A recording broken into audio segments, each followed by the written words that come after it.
Alain Dourtlarer, bonjour. Bonjour.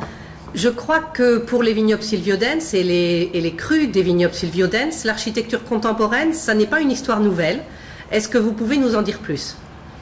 Oui, c'est une histoire moi que j'ai connue en arrivant ici, ça fait maintenant 16 ans, avec un chai assez novateur à l'époque, qui avait été construit par Pébi Guizet avec son ami Jean Degatine, architecte parisien, et Dillon, qui est un architecte américain, qui ont réalisé le chai du château Cap de Faugère à Sainte-Colombe.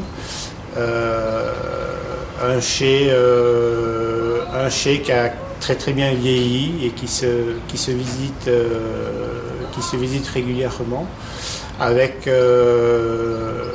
avec des cuves aussi assez innovantes, puisque ce sont des cuves tronconiques en inox qui étaient assez révolutionnaires à l'époque. Et puis ce grand chai là sur lequel on se trouve, qui est le chai de Faugère, réalisé lui par un architecte suisse qui est Mario Botta, lui aussi de renommée internationale.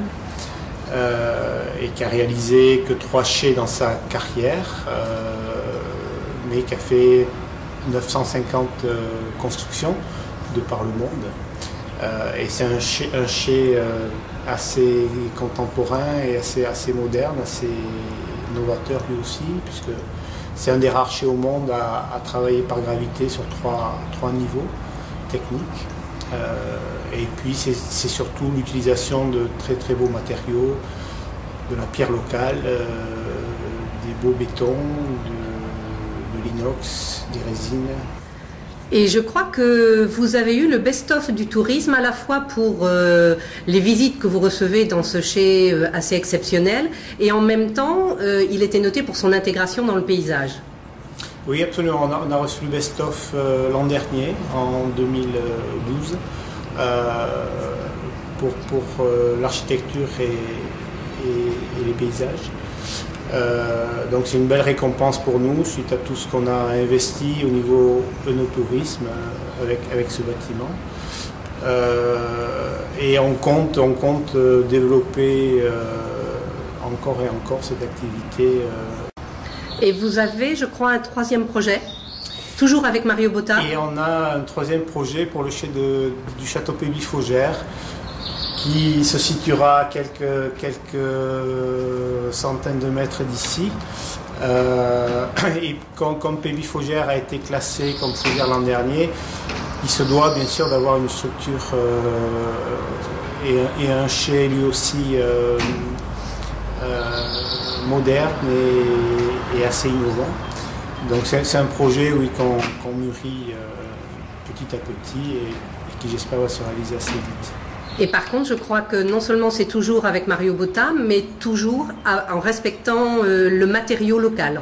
Toujours, bien sûr, en respectant le cahier des charges de l'UNESCO, et toujours avec la belle pierre, toujours des beaux bétons, et c'est toujours dans la précision suisse, c'est-à-dire faire quelque chose de très beau, mais de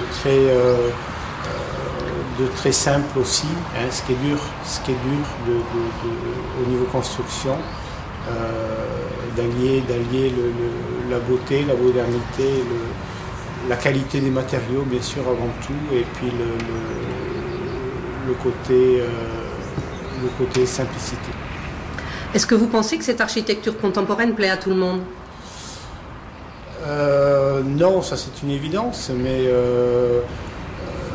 le moderne d'aujourd'hui sera ce qu'il faut, et ce que Mario Botta souhaite faire, c'est que ce bâtiment s'intègre dans la beauté des paysages alentours, et comme le chai qui a été construit il y a 20 ans fait partie aujourd'hui totalement du paysage.